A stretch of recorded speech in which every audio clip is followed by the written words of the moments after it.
Welcome to They Tried to Bury Us. My name is Tamer Kattan. I'll be your host. I'm a comedian, a writer, and an actor.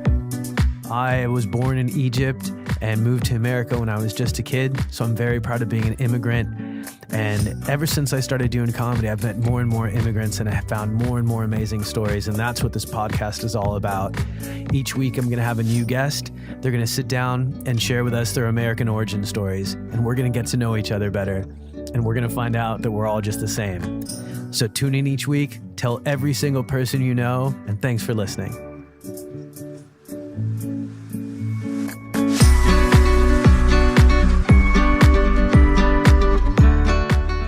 Hi guys, welcome back to another episode of They Tried to Bury Us.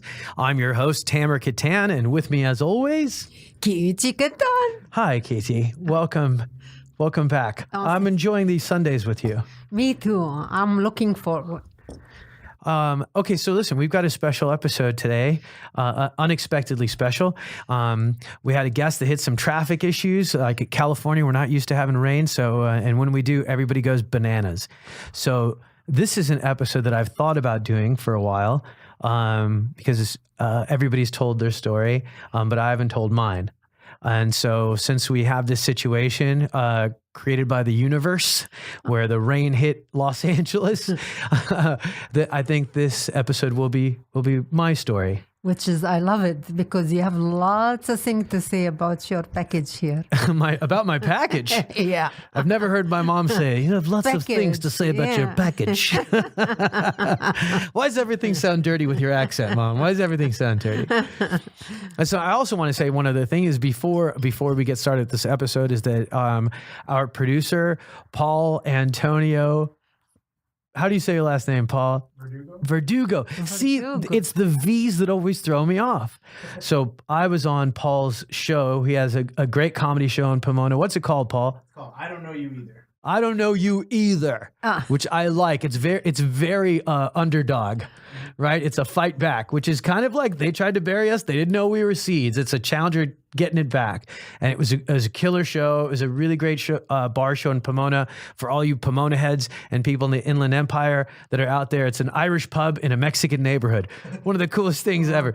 But it was a great show. Paul, you kicked ass. You had a really great set. It was fun to see you live finally, and you were great, dude. Great job. So Pomona, go out, see the show, support live comedy. All right, let's get started. You ready? Yes, I am. All right, Mom. So today you're gonna take the steering wheel. I'm gonna be the guest. Okay. You're gonna be the host. Let's get started. What do you want to know? Okay, Tamer, I want to know something very important for me. Okay. What do you think when we move to America? Yeah, what was it like? What you feel? You was young and all that. Tell me your experience as a kid. All right. It's a very important because young kids, when they come, they need to know what's going on. Yeah. You know? Well, I think there's going to be something we're going to have. There's parts of my childhood because of the difficulty of immigrating where you and I kind of remember things differently. Yeah. One of the things that was so difficult for me was that in Egypt, I was treated literally like a prince. More right? than prince. More than a prince. Yeah. We had neighbors and family, and the house was always surrounded with people. We always had people over. My grandmother would have, at different times of the day, we were allowed to speak different languages. Like I think in the morning was French, and then Italian, and then Greek, and then Arabic at the end of the day. Yeah. Right? Because my grandmother was an actress, and she had so many friends in the entertainment industry. So life was very full and rich, and I always felt special. All the neighbors knew me, and my grandmother would have Middle Eastern celebrities over to the house, movie stars. Yes. So people always looked at us like we were special and different. Yeah. And while we were living this international, cosmopolitan, kind of elite lifestyle, my dad was in America, saving money. So alone, without us, saving money so that when we came there, if anything bad happened, he'd be able to take care of us. One of the memories I remember most is tracing my hand in letters. Yes. So that my dad would see how much I was growing. It's funny now that we have the internet, I can't even imagine what it would be like to be separated from the man that you love and the man from the family that he loves with no Skype.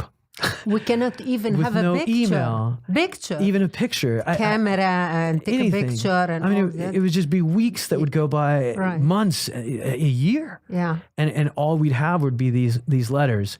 So I think my dad changed. I think immigration changes you in some ways positively, in some ways negatively. I think in some ways it softens you to the hope and opportunity that's in the world. I think America does that. It gives you this hope and optimism, and this, especially the hope to chase your dreams is something that makes you feel good. Yeah.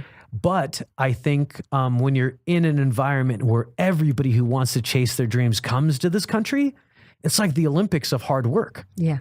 Everybody that comes here comes to chase their dreams. Everybody that comes here comes from a situation where it was tougher or more challenging or more difficult.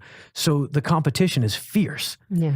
And the racism is bad and it's tough. And I think Tino experienced some of that. Tino is my dad. His name is Muhammad, but there's so many Muhammads in Egypt that every Muhammad had a nickname. Yeah. So I think it was hard on Tino, and I think the dad that that left me in Egypt was not the same guy that I met in America. I agree 100%. Let me tell you something.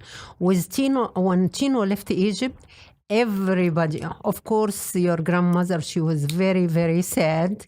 Yeah. Not because she's going to miss Tino, believe it or not, because of you. She don't want to miss you because you was a big part in her life. Yeah. But everybody told your grandmother, don't worry, Tino, he will be back because He won't make it. he will not make it in America. Yeah. No way, because the way he grew up, he was spoiled, whatever he needs, he get it. So to come alone without anything, I don't think so. And he sent me letter. He say, I'm coming back. And I sent him letter with 13 page. Wow. 13 page. I stay whole night to write it for him. And I said, when you write letter, you say, dear Chino, or like that. Yeah. I said, Chino, the crazy man. First thing. And I start tell him, no, you're going to make it. And I Wow. tell him the opposite and negative. And I think this letter, it make a big difference with him. Yeah. And I know that story well, and I know your role in bringing us to America so well that I think it's even influenced how I date. And that like I need to have someone who is on my side, and where it's me and her against the world. Because that's what I saw. That's what I grew up learning. Right. I think for me, the culture shock wasn't just the culture shock of going from Egypt to America. The culture shock was going from a happy house that was stress-free and full of joy to a house that had stress, and to a dad that made me feel like he loved me, to a dad that made me feel like he didn't even like me. Yeah. And I understand now as an adult man what it feels like to be under tremendous stress and to be fearful. But as a kid, it shocked me. Yeah. I remember sometimes looking at Tino when I was a kid and thinking he was abducted by aliens and this was a different man. Yeah. Let me add something also. Even for me, Chino changed a lot after the army. Yeah. And after he came America. The army changed your father's life and personality. And I don't know. Because during the army, he used to come home for 24 hours. And that's it. So I don't spend that 24 hours with him because we have 24 hours. That's it, yeah. And we have to spend it, some time to sit with Lila or friend come over, and It must have been the fastest 24 hours. Yeah. And I was my generation different than people this time here. Sure. And I'm a kind also giving a lot. But the army changed Tino, and I don't know.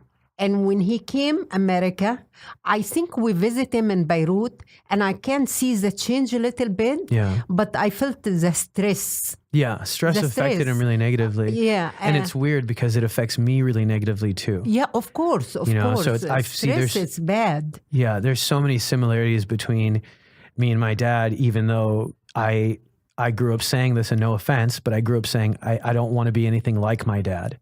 My goal was to be totally the opposite. I agree. And I know that's not an easy thing for you to hear as my mom, but it's true. To me, he wasn't the dad I knew. No, Tamer, I understand because Tino, since we came America, he has like black glasses in his face. Yeah, I remember he explained to you that, which was a shocking confession to me.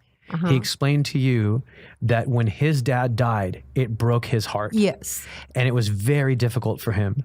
And he didn't want me to feel that kind of loss. So he wanted to make sure that we never got close. That's crazy. Terrible. It's terrible. Yeah. Instead, what he made me feel like is that I wasn't worthy of love, that my own father didn't even like me. And it's so strange to have felt that my whole life. And then after he dies, that you explained to me that was his way of actually showing love. Yeah. Which is so messed up. You know, it's so, and it's probably the thing that has made me explore going to therapy and meeting therapists and doing these things that felt counter to my culture. I was always told that, therapists are for crazy people, but I'm really glad I started going because it's taken so much weight off my back. It's a hard thing to feel like the person that knows you best doesn't even like you. And that's why it was hard for me to even let any of my friends get close with me. Mm-hmm. Anytime anybody told me that they liked me or they loved me, I think you even witnessed this. If some of my friends were like, dude, you're my best friend, I would push them away. I would be like, get away from me. Because I'm like, they must be liars. How can you love me if my own dad doesn't even like me? You saw Paul Rodriguez was a great example of that. Paul loved me like a brother. He was like, you're my best friend. And I'm like, I don't have best friends. He'd like, I want to go work out with you. And I'm like, okay, I'm going at 6 a.m. 6:06, I would leave at 6 a.m. He'd show up at my house at 6:05. Not and even he'd be like, I'm at the gym. 5:30. He'd show up at 5:30 just to not miss me. And I pushed people away. He used to knock your window. He'd knock on my bedroom window because he wanted to work out with me so bad. Yeah. And I just pushed people away. And I did it with romantic relationships with women, and I did it with friendships with men. I became so comfortable being alone because that's the only time I was happy. I got bullied at school, and then I felt like I got bullied at home. And I felt like the only time I felt at peace was when I was alone. And I think it influenced me in a lot of ways. It influenced the direction of my life, not negative or positive, but I still, to this day, I feel sorry for anyone that's in a relationship with me because I'm not easy. I'm really difficult, and it's really hard for people to prove to me that they really love me. But again, I don't want you to feel bad. I know this is affecting you. No, I don't feel. This has not. I don't think you did anything wrong. No. Tamer, I hope you understand my point. I understand everything because I went through a lot when I'm young, but later on when I get married, I push it away. Yeah. And even Anna and Shireen, when they come to my home, she told me something I never think about it. She say, look at people push you around, you pants around, you don't have a home to live between your uncle and your father. And look at what you live now. Yeah. Look at, and I never thought this way, but I felt, wow. She's right. Look how far you've come. Yeah. She said, Kity, look what you created. You broke the cycle. Yeah. You build your life. And now after they kick you out and no room, no place for you to live. Yeah. And look at you. I live better than them now. Yeah, I mean, you know what? It's a great example of like, I always say human beings are like cactuses. Yeah. The more harsh the environment, sometimes the stronger they grow. I think you need a little bit of adversity in your life to grow strong, but even a cactus needs a foundation. Yes. And I think my dad's style of parenting was so twisted, that I remember I wrote an essay. and I think you remember this. It Yes. was a contest called the Captain Computer Contest, and it was KTLA Channel 5, and they said, write us an essay on what you would do if you could have what you do with a computer if you won this computer. It was a Texas Instruments computer before anybody had computers. Yeah, that was Popeye show. It was the Popeye cartoon, exactly. Yeah. Tom Hatton was the guy. Yes. And I wrote the essay, and I was so proud of it. And that when Tino came home, I said, hey, Tino, here's this essay that a contest that I'm competing in, and look at my essay. And he didn't even look at it. And he looked at me and he goes, don't get your hopes up. First of all, you're not smart. English is not your first language, and you're not going to win. So don't get excited. It's only going to upset you. And I crumbled up that essay that I'd worked on for a week, and I threw it in the trash. And you came into my room with that crumbled up piece of paper, and you told me, write it again. I was outside the house in a grocery store. When I came home, you was crying in your room. Yeah. And I asked you what happened. You told me. So I got the paper from the trash and I straightened out and I said, do it again and mail it. And then, and it was funny. I'm really glad because it was an important lesson. Yeah. Because if I would have listened to him, I would have never tried to chase my dreams. Yeah. I listened to you, I submitted the essay, and just like in a movie, a month later I came home from school alone, which I usually did because I was a latchkey kid and both of you guys worked. Yes. I came home, the phone rang, I answered the phone, and it was KTLA Studios. Yes. And they said, are you Tamer? And I said, I am. And they said, you won. Yeah. And not only did you win, your essay is going to be displayed at the Los Angeles Children's Museum. Yes. And we want you to be on TV on Tom Hatton's show. Yes. And I was on TV. Yeah. And they had an assembly at school. Yeah. And I remember that was the first time where I lost faith. And you went computer. But yeah, and you made me give it to the kids in Egypt. Yeah. Yeah. But it was my first time. It's an important thing that I'm saying. That's when I lost faith. That it's a weird thing because normally when you're a kid, you stop thinking your parents are perfect when you're a teenager. But when you immigrate at a very young age, even younger age, you realize your parents don't know everything. Yeah. And I remember realizing this, like, wait, he's totally wrong. He told me this wasn't even worth entering a contest because I was stupid. Which is wrong, of course. And not only did I win the contest, I was on TV. Yeah. They had an assembly at school. That makes you completely lose your trust in your dad. Yeah. And it was almost like I lost my compass. So I don't know if you made the connection for me, but at that age is when I first started getting really big into punk rock music. The kids with the mohawks and the angry music, and I started fighting a lot more. And it was the first time where I felt like I'm on my own. I'm on my own, and I started my relationship with authority. Like my dad represented authority, and my relationship with authority I said, screw authority, screw like father figures, screw the police, screw the government. And I started embracing punk rock. Yeah. It was a strange time for me. I really didn't know who I was, what I was, if I was American, because at that point I wanted to be less Egyptian. I didn't want to be Egyptian anymore. Yeah. Because that's what my dad was. Yeah. But that's Tino, who always has a black glasses. Yeah. That was his philosophy, right? Let me remind you something about his personality also. This is the way he is. If you remember when he got the job through Cassie Adam to Raikoff, he said, I don't think so. We will get it. She used Let me explain this to the listener. So Raikoff was a big jump up for him in salary. It was, let me explain.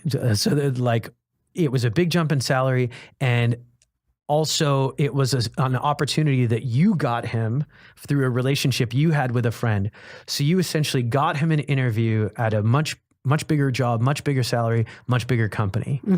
Now, and then what was his attitude towards it? When I asked him for the interview, resume, he said, I don't think so because... Let's not do it. Yeah. Let's not do it because I don't want to get upset if I don't get it. Yeah. And I said, well, we have to try. That was his philosophy. I remember he told me this. He said, this is such a crazy thing. He said, never expect good things to happen. Because if you expect something good to happen and then something bad happens, you get upset. Yeah. But if something bad happens and you expect something bad, or if you expect bad things to happen and something good happens, you won't be You won't be upset. Yeah, So that's it his was philosophy. his life philosophy was always expect bad things to happen. You're absolutely right. But the problem with that philosophy is it stops you from even trying. Yes, I In agree. a country that is all about trying. Yes. It's almost like he moved to America and didn't want to do the thing that America was all about. I agree. I remember he even had an opportunity to get a job at USC, and they told him your son would get to go to USC for free. Mm-hmm. And he said no, because my son's not going to do well in college. I remember the day because of that mentality, I remember the day I got accepted to Cal Poly and Cal State Long Beach, and it was a really happy day for me. I had a really high SAT score. I got accepted to every school that I applied to. And because I was so happy, I think Tino wanted to bring me down so that I wouldn't get too excited.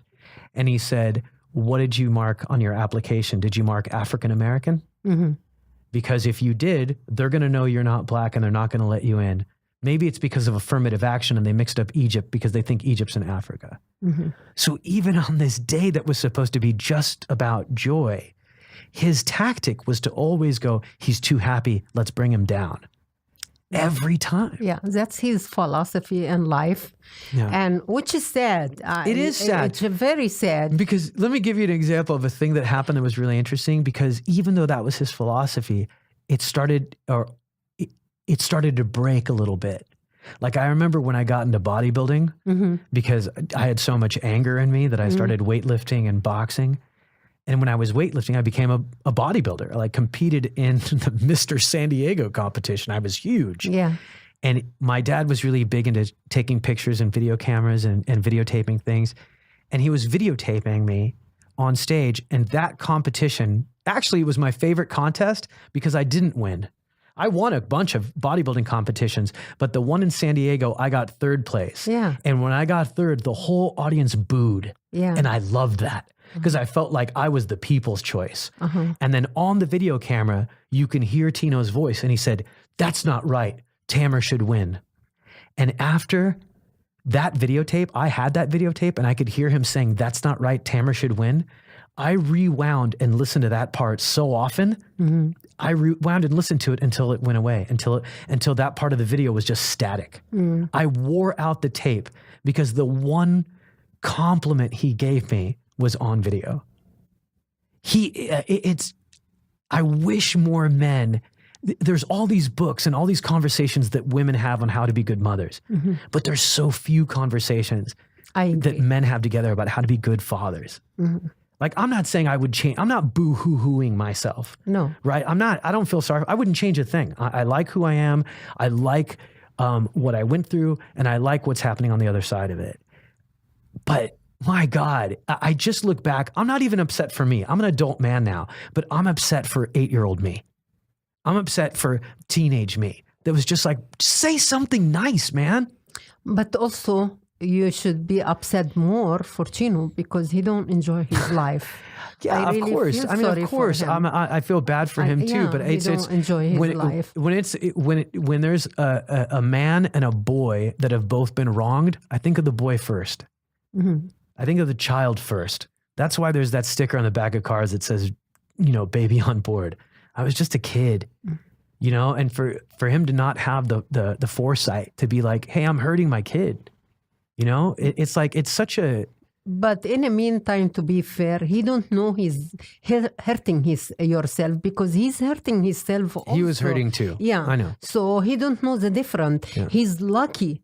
I'm sorry to say that over the air and all that. He's lucky to have me in his life. No, you're right. Because I balance the life. And because he stood by me in Egypt through my tough time. And I value that.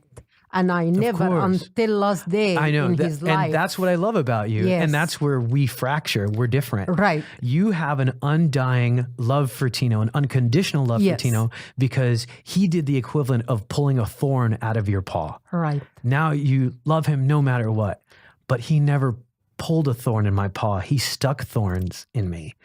Like, it's funny because you mentioned the toughest time. And you mentioned Tino was there for you during your tough time, Yeah. which segues me into my toughest time. Yeah. Because of this relationship that I started to develop with authority figures. Yeah. It started with him, of course, but then I started to have a big mouth. Yeah. You know, I like, if I was going to get bullied at home, no one was going to bully me at school. And when a grown man backhands you with 100% of his strength, I'm not so scared of a boy my size hitting me. Yeah. It didn't scare me. I'm like, you can't hurt me because my dad hit me like I'm an adult man. So I remember going to school and having a big mouth, and we used to play the dozens, it's almost like a roast battle for comics, but it was with kids. And I got pretty good at it because I got bullied so much and picked on so much that I got good with my words. Mm-hmm. And I beat this kid who was in a gang, but I didn't know he was in a gang. And then that kid tried to jump me, and it was him and 3 kids in a Mexican gang called 13th Street. Yeah. And at the time, I played basketball. Remember, I was on the basketball team. Yeah. And all the kids on the basketball team were black, and they loved that I was Egyptian, and so they considered me one of them. Yeah. And so myself and my basketball team beat up the kids in the gang, and then 2 weeks later, grown men showed up to my school with face tattoos, and they came up to me and said, "Where are you from?" And back then, "Where are you from?" meant, "What gang are you from?" Because the neighborhood we lived in had a lot of gangs. And I knew what it meant. So I said, "I'm from nowhere." And he said, "Are you sure you're not from Egypt?" And then I don't remember anything else except waking up in a hospital bed. Those guys were grown men from the adult gang, and they hit me across the face with a bike chain that wrapped around my face and clipped my teeth. And I think my face was so swollen that you didn't recognize me. You thought I looked Asian. And that's why, for this reason, we moved from the area to another area, which is Arcadia, for a better school. And it was a much better school and a much better life. But what it did for me, as far as my ability to connect with other people, is my ability to connect with other people was already strained. Yeah. And then we did a Fresh Prince of Bel-Air thing where you guys had to drive me an hour each way just to get me to go to the school. And we had to use my fake uncle's address so that we could send me to school in this better neighborhood. The problem is I always had to lie to my friends. Yeah, that's the worst time for me. I couldn't tell them where I lived. Yeah. I couldn't visit them. They couldn't visit me. Yeah. And then the friends I had in the bad neighborhood, well, they started growing their lives without me and going to dances without me, going to school events without me. So my life was just school and home. And my friendships diminished, and I cocooned into a lonely person. Right. But the nice thing is I started to write a lot. Yeah. Remember? But my story, because of my anger, it's this interesting thing where writing, it's like this natural thing where your body releases, when you write, it releases the emotions that you want to get out of your body. And I remember a proud moment for me almost where a teacher called you guys and said, Tamer we love his writing. We think he's a great storyteller. We love his creativity, but there's a lot of violence in his stories. And he said, Mr. Kahan. He said, I'm either going to see his name at the end of a movie or on the front page of a newspaper. Yeah. And he wanted me to take pills to calm me down. Right? And you guys said no pills for my son. Well, he has a meeting with us in a school, and I said, no, he's okay. We cannot do that, Yeah. So it's just, it's very tough. Remember also, lots of stuff we don't know anything about it in America. Of course. And we're going through a lot. Yeah. And during this time, I want to move you. It took me 1 year to move you to different school because we can find the house we needed or the price we can afford it. Yeah. And I felt like I'm teach you how to lie. And that's the worst thing for mom to teach her son, don't say that, don't say, and I say, if somebody asks you, why you not coming tonight, say, I'm going visit my grandmother. So it was very heavy on me. Sure. And I used to go every day to look for a house. So either I don't like it or I can afford it. I don't like it or it take me more than 1 year. I remember. To move you out. Yeah. So it's just, for immigrant, it's not easy. Yeah. It's not easy. I mean, it was a time for me where I snapped a lot because when we stayed at my uncle's house, they had an alarm system. Mm-hmm. And I remember a couple times you'd let me spend the night there. And then I tried to have a girlfriend. And then I said, oh, I want to go jogging with my girlfriend. And I woke up in the morning and I hit the code wrong and the alarm went off. Yeah. And Tino got so angry. He got so angry at me that I ended up running away from home. Yeah. For a few days. Yeah, one night, but For one night, but we called the police, and this is the worst night for me. I know. I felt terrible. Life. I felt in so my bad. life. Yeah. Not even my father or not even my sister passed away. This is my worst life because for me, this is all I got in my life, and I can find you. This was extremely very hard. Yeah. Until was. I'm sorry. I don't know if I ever apologized okay. to you No, for no, running it's away okay. from home. Italian kids, remember? I can't. Fred Cholfi. Fred, he If called Fred's me. listening, I'm sorry for punching you in the stomach. Because after he called and told you where I was, he said, "Hey, your mom was here with the cops. They're looking for you." I told him that you were at Jeff Tubbs' house, and then I punched Fred in the stomach so hard and ran away And again. Fred, he called me, he said, Tamer in my house. Yeah. Yeah. Thanks, Fred. Yeah. I'm sorry I didn't know any better back then. And he was a good kid. He used to work in Italian restaurant. He did. Yeah. And now he's a real estate agent in West Virginia. Oh, really? Yeah, he's a good guy. Good guy. You know what happened that night that I ran away, by the way? I didn't tell you this. You know. We went to a guy named Jeff Tubbs' house because his parents were away that weekend. So we went through the doggy door in the back of his house and spent the night at his parents' house. But we went into his parents' bedroom and we found sex toys. And then we started having a fight with these dildos. Oh, well, I don't have any idea. I know. I just so you know, when your kid ran away, what could he have been doing all that time? You were worried about me? Like, where's my son? What's he doing? He was having a sword fight with dildos. I'm 71 years old and I don't know what you're talking about. You know? I'm sorry.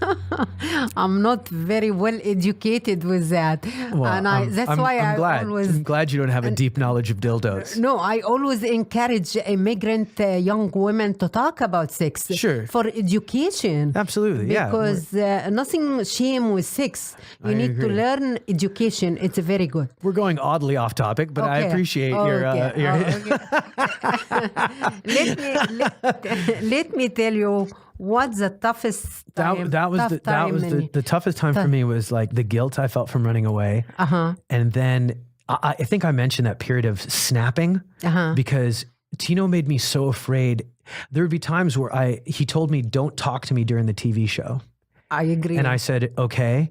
And then a commercial came on, and I started to talk, and he hit me, and I said, "It's a commercial," and he said, "I like this commercial." And so he put me in this position where I was afraid to speak. But I was also in this situation where I was building a lot of muscle on my body. And I said, I will never get bullied again. I will never.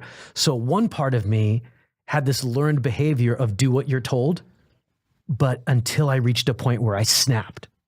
So I'd go from being quiet and well-disciplined, and I always said please and thank you. I think teachers always told you, Tamer always says please and thank you. He's such a polite boy, but then he snaps and will punch people. Yeah. And it was that dynamic. Like he created this bizarre tension in me. But when I talked in your room, when I come talk to you in your room, you debate a lot with me. And because at one point I had enough. Yeah, I come out from a room. Yeah. I feel you're absolutely right 100%, and we're both wrong. You know. I mean, I'd had enough. There was a point where there was stuff Tino did that wasn't normal. You know, there was stuff like I think he went to boarding school in Egypt, and I think when he did, they physically abused him, and they used torture tactics. And I think he used torture tactics on me.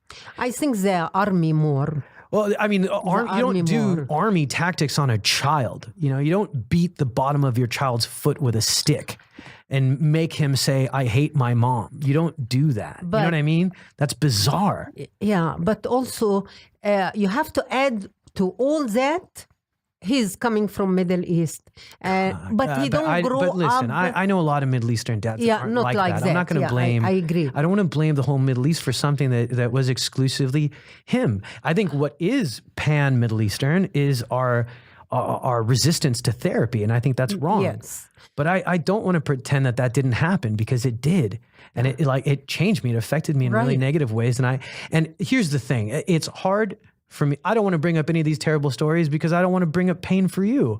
But for me, it's hard to get over something when someone else is saying it never happened. No, I never say that, Tamer. Don't misunderstand. And I feel, I always say it's very weird because Chino, he grew up very spoiled. He has everything. He grew up with love. And then something changed on him. Yeah. And I think either the boarding school, I think he was tortured boarding there. school, Because and the army. Yeah. And after that, his life completely different. Yeah. I have some stuff, I'm not going to talk about it because this is my private life, but you feel sorry. I felt sorry, but as a young kid, you don't understand. I do too. And listen, here's the crazy part. Yeah. I understand that he was abused now too, and he was a victim too. Yeah. The adult me is not mad. I'm not mad at Tino. But when I think about the kid me, I get mad. Yeah. That wasn't right. I don't blame you, Tim. Yeah. I don't blame you. But I'm glad you're smart. You're very smart and wise. And you know how to get it out of your system. Listen, it's because of you. That's honest to God. It's because of you. And I know you don't like to take credit for these things, but it is because of you. I don't know I'll tell you honestly right now. I had somebody ask me, what would your life have been like if instead of your dad dying, your mom was the one who would have passed away? And I go, I don't even want to imagine it because I think I would have been in jail. I think my relationship with aggression and violence and the type of fights I would get into and the type of people I would get into fights with would have put me in a very dangerous place. Thank God that you weren't the one that passed away first, because I don't think he and I would have had a relationship. Well, God always planned stuff. I'm sorry for saying that. It's not, Allah yarhamu, I love my dad, but I would have been a different person. It's your love that pulled me out of that hole. And I think that's important for moms to know that with kids who've gone through abuse or have been through anything like that you gotta acknowledge it, even if you don't want to talk about it, because you have to give people the ability to have closure. It's very important for you to talk about it, and I encourage you, and I'm so proud of you. I'm not mad or anything because I understand 100%. Yeah. But in meantime, I feel sorry also for Chino. I do too. I feel sorry for him too, but I can't stop thinking about the kid first. Yeah, but he missed a lot in his life. He did. I get jealous every time I see a kid with his dad. Every time I see a kid play golf with his dad or a kid doing anything with his dad. I see comics who bring their kids to open mic. I get jealous. Yeah. I get jealous. I'm like, I wish I had that kind of relationship with my dad. And maybe now that's why I have so many relationships with older men. There's a lot of older men that I have great friendships with. And I think there's a little bit of, like they treat me like a dad, and I like that. I miss that. Yeah. I used to come home and I said, Chino, today I was so happy. I tried to give him message like, I see a guy, he come with 4 kids, play golf. My kids today will play together. Yeah. And he pay for the 4 kids. And I tell Chino, I was so happy he enjoyed life with the kids. I tried to give him message. But it was very, very hard. Yeah. And I understand. I can't even. Very hard. Here's the thing. When I lived overseas, I remember one time going into a supermarket in Sweden, because I spoke Swedish pretty good. Yeah. And I went into the supermarket and I wanted to speak just Swedish. And I had a long day at work and a long day of school, and I walk into this shopping center and I want to go through the cash register and pay, and I think I pronounced the word wrong, and the cashier goes, "What did you say?" And I got so frustrated that I just left my food and I walked out of the store, and I walked out hungry because I was mad. I knew that she knew what I said. But she was just like, oh, this guy's some immigrant. Yeah. And it was the first time that I felt what it was like to be an immigrant. And I'm like, wow, I can't even imagine what it was like for them. Yeah. To do this with kids and a wife, and to feel like if you lost your job, your whole family would suffer. So I appreciate the stress that he was under. And I have to add something also. During all the time, we never ask anybody from any money. That's true. We never, except your grandmother. One time she found out I wash my clothes in a washer outside the house. She can't the laundromat. imagine. She can't imagine that. She sent me $1,000 to buy a washer and dryer because she can't imagine. That. Yeah. I wash my clothes outside the house. So So, I appreciate what we're talking right now. I hope it give you peace in your life because it's very important. And for you brought me peace. Thank you. And it's very important. But you're lucky you have balance in your life. I don't want to take credit, but I'm giving you credit. Take it. I lost my love with my mom, and I grew up with grandmother. She gave me a lot. Yeah. So that's why you were robbed of the love that you should have had. Yes. And even when we disagree together, me and Chino, about you, I said, listen, I give him too much love because I grew up without love. And he used to say, I'm not stepfather, I'm his father. But yes, you're his father, like but you're treating him wrong. Yeah. But he cannot get it. You know, this is the first time I've realized that we have something very big in common. What is we it? both got robbed of the love of a parent. Yeah. You got robbed out of both. Both. I only got robbed out of I have one. a very lousy father. Yeah. Lousy father. I don't have any memory about him. But you know what? Let me tell you this. It's funny because there's that symbol of the lotus flower that you see a lot in Eastern philosophy. And the lotus flower is like this beautiful flower that grows out of mud and muck and like the ugliest environment. But when it pops up out of the water, it's this beautiful flower. And I think in a lot of ways, human beings are like that. I mean, there's a reason why none of my favorite artists are from Beverly Hills. You know, they all come from tough places. All my favorite people, including you, are people that came out of tough scenarios.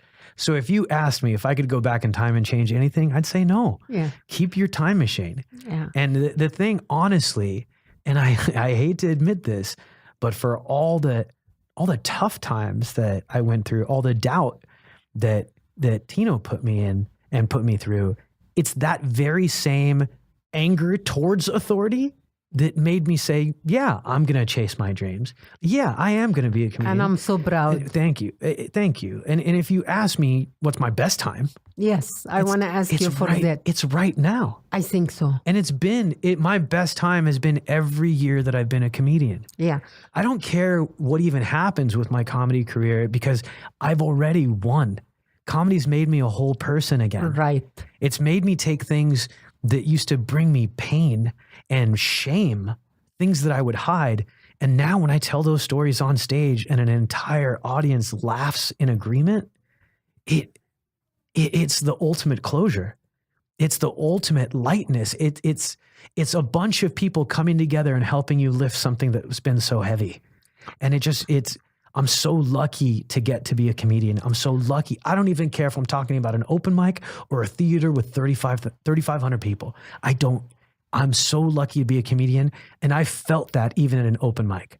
And I think there's a lot of comics that wouldn't feel that at an open mic when there's people that aren't even paying attention. But even there, I go, I'm so lucky I'm in this country. I'm so lucky that my mom and my dad sacrificed and suffered and did all that they had to do to get me here so I can pursue this dream. And it made me look at even the bad stuff and be like, wow, he did love me. He did. Yeah, but he don't know how. He just didn't know how to show me. He don't know how. Yeah. It just took a long time for that flower to bloom. It took him after dying for me to see it. Yeah. Isn't that weird? Like one of my friends asked me, how is it going, that now that your dad's been, he just had the anniversary of his death. Yeah, 14 years. 14 years. Yeah. And I feel closer to Tino today than I did when he died. I believe so.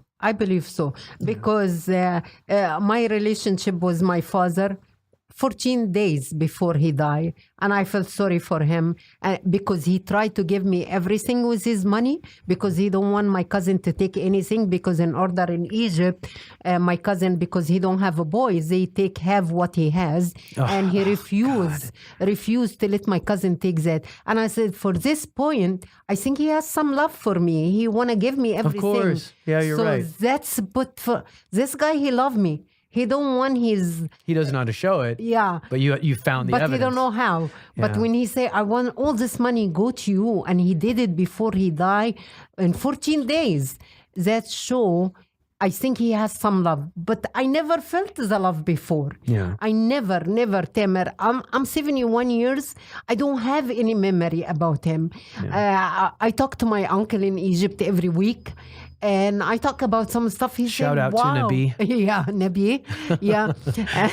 But by the way, he said my logo in Tamer podcast. Oh, because he's the man in the picture for people who know the artwork for the podcast. He's my uncle and I. That photograph is he and I. I was visiting Egypt and I took a friend of mine who's a photographer because I was doing shows in Egypt for the first time and it was during the revolution. Yes, it was an exciting time to be in Cairo. And we sat down on the couch and Ken said, I'm going to take a picture of you guys. And without knowing, we sat down in the exact same body language. Right. Both crossed our arms, both sitting on the couch. Perfect symmetry in the picture. You can believe it. Like it's a same blood, you know? Yeah, it shows you the power of DNA. Yeah. That's your grandmother brother. He consider grandfather to you because that's your grandmother brother. But it's just, I'm glad because he always tell me why you remember stuff 50 years ago. Yeah. But it's good for me. And I'm so proud of you. You talk about it now. And I'm not angry or anything, but I feel sad. But don't listen. Yeah. I mean, I can't tell you how to feel, right? Yeah. I think that's the stupid thing about being a man. We say stuff like boys don't cry. So then we never even learn how to feel sadness. And so I'm sorry. I'm not going to tell you how to feel. I think it's okay to feel sadness, but I want you to know that you did a great job. I wouldn't be this happy. I wouldn't be chasing my dreams. I wouldn't have this great relationship with you if it wasn't for the amount of love that you showed me and the amount of support that you showed me. Like, I feel so lucky every time I hear people saying that their families don't support their comedy careers or whatever. So thank you for being my hero. Like I'm so lucky that I get to hang out with my hero. Oh, thank you. But you're doing a great job. Thanks. And I hope you have lots of people, good people in your life. I think I do. Yeah. I hope you take a second, don't move the ugly stuff in your life on a side and say, let me think about who love me, who care for me, who appreciate me. All this stuff, it's very important because that's what I did with my life, And like now, I'm not going to open subject here, I cut my relationship with some people after 50 years. But believe it or not, I'm happy because I have to figure out where is my happiness. Sure. I have lots of good people around me. I need this good people around me. If it doesn't spark joy, you throw it out. If you're the Japanese lady, Marie Kondo, if it doesn't spark joy, you throw it out. Yeah. And it's not even about throwing it out. I mean, listen, people grow up and they have different philosophies in life and different tolerances. And sometimes you go, hey, this person was a great friend for this period, but now the way this person lives, the type of things this person wants to talk about just brings me down. And maybe it's a time that, sometimes friendships are like fruit. Yeah. There's a time where it's green and then it turns yellow and then it turns brown and you're like, this isn't for me anymore. Yes. I think that's okay. I think it's important to focus on what brings you happiness. But I want to say something very important to you. Okay. Now, focus in your life now and try to put the 8 years or 6 years old kids back in your mind. Don't forget, but keep it back in your mind. You think I think about it too much? I think so. Okay. I think so. So keep it, because I have also bad memory about my uncle. Yeah. Look at what his daughter, she came in our home in Christmas. Can I ask you a question? Yeah. When you say I think about it too much, have you heard some of my jokes? Have any of my jokes about Tino ever made you feel sad? The jokes about child abuse and stuff? I feel sad. Yeah. I feel sad, but because I want you happy. Can I tell you something though? Yeah, I want you to be happy. I know you want me to be happy, but can I tell you something special about doing that? Yeah. At the end of several shows, I've had really big, scary looking guys come up to me and say, hey, I love that joke about your dad. Yeah. My dad used to hit me too. Yeah. And it's been the weirdest thing because every single one of them, none of them look small. They're all big. Yeah. Almost like they put muscles on their bodies to keep people away. Mm-hmm. And like men just don't talk. It was so weird for me to have the toughest looking men come up to me and suddenly talk about things that bring us sadness. You know what I mean? Yeah. And it made me feel good. It was almost more of a joy to have people not just saying, hey, I thought you were funny, but to have people saying, thank you for making me feel seen. Very good. Yeah. So it's not, there's a positive side to it too, is what I'm saying. Right. And when I say those jokes, it's not because I feel any resentment towards him. It's because I'm saying, hey, I can hold this in my hand now. That's what I want in it's your not life. stuck in my chest. Right. Now it's in my hand and I control it now. That's why I said keep it in your back head and don't My back pocket? Is that the no, word you're saying? No, back in your back of my brain. head. Oh, okay. Yeah, not pocket. It doesn't work. Your brain is still in your brain. Yeah. So you keep the bad memory, just save it on a side to make you better person. Sure. Better yeah, I think it person. makes me a more empathetic person. Yes. It makes me, Yes. and like I said, I wouldn't change a thing. I wouldn't change a Yes. thing. And if Even the anger, like the anger is there. And I think I'm really glad that I learned to deal with it, because there was a long time where I was like, there's no way I'm going to have a kid because I'm scared I might abuse the kid. No, I was don't scared. think so. I don't think so. I was because scared of it. I see you treat the kids is No, so I awesome. love kids, but Yeah. I don't know what I would be like around kids if my temper blew up. You know what I mean? I was scared of that. Yeah, but I think you will be awesome. Well, you know? thank you. Yeah, You I will think be your awesome. motivations are a little bit selfish, if I'm honest. No. If I'm selfish, No, but thank you. I'm totally kidding. If I'm selfish, I push you for a long time, but I don't open No, my you're great. mouth. I'm You kidding. know, I miss to have. To see your kids before I die, but whatever happen, it will happen. Okay. I cannot push anything because whatever meant it to be, it will happen. Sure. You know, the most important for me now, I want you to be happy. Yeah. And You know? same. Yeah, Same. happy, and you know, and that's very important. Happy man bring lots of energy in your body, and happiness. You cannot buy happiness. I am happy. I go through my depressed Yeah, but periods. I think you can tell when I do. I probably didn't. I think you notice a lot more than I think you do. yeah, but try work tell. it out. Work it I'm out. working on it. You know, sometimes Boxing really helps, by the way. Good, Boxing is very good. helpful. Do you And think, meditation is very good for those of you. I mean, transcendental meditation, TM, has been amazing for me. Yeah, It's really changed my life. very I think you've noticed I'm much more calm. Yes. It's like, I mean, we used to have, there'd be stories about bar fights every other month, and that doesn't happen anymore. That hasn't happened in almost 10 years now, more than 10 years. Yeah. Let I'm me glad. tell you something about myself. I love people. I used to love. I won like 6 kids in my life, and now I live alone, and this is not easy. But I know how to make my life happy, Yeah. and I'm so proud of that. I don't ever feel I'm alone. Listen, you don't live alone. We just live in a really, really, really big house. And No, but I your mean, room is a 45-minute drive away. No, but I meant I know how to keep my life happy all the time. Yeah. I work it around. I keep myself busy. I know how to make me happy. I do it. Yeah, I think that's So good this advice. is very important. All right. Very important. Well, Tell listen, me- thank you so much. Listen, I think we're wrapping up. We're coming up to the close of okay. the episode. But thank you for being my co-host. Thank you for being my mom and for being my hero. And thanks for this episode. Thanks for being a great. I think this was very, very good today. You think? Very well done because you get it out of your system. Well, this is your episode where you're the host, and so you're it's just very complimenting yourself. I think. Very important, to get stuff out because Yeah, men I do too. usually they don't know how to get stuff out We of hold their stuff in, system. you're right. You hold it in, and it's not very healthy. Yeah. And I'm so happy. Even some stuff I feel not good, but I'm proud of you. Yeah, I think that's why guys' farts smell worse than girls, because Yeah. in the fart there's anger with it. That's why I kick kids from my work fart outside, not front in my face. I love that we're ending such a deep episode on fart jokes. Well, thanks so much for being my co-host in this emergency episode where we had to interview me last minute. And again, thanks for being my mom. I love you. I appreciate you. And guys, thanks for listening in. Thanks for looking at my emotional nipples. And please keep spreading the word. And if you haven't, please give us a favorable review on iTunes, a 5-star review. Tell your friends, tell your coworkers.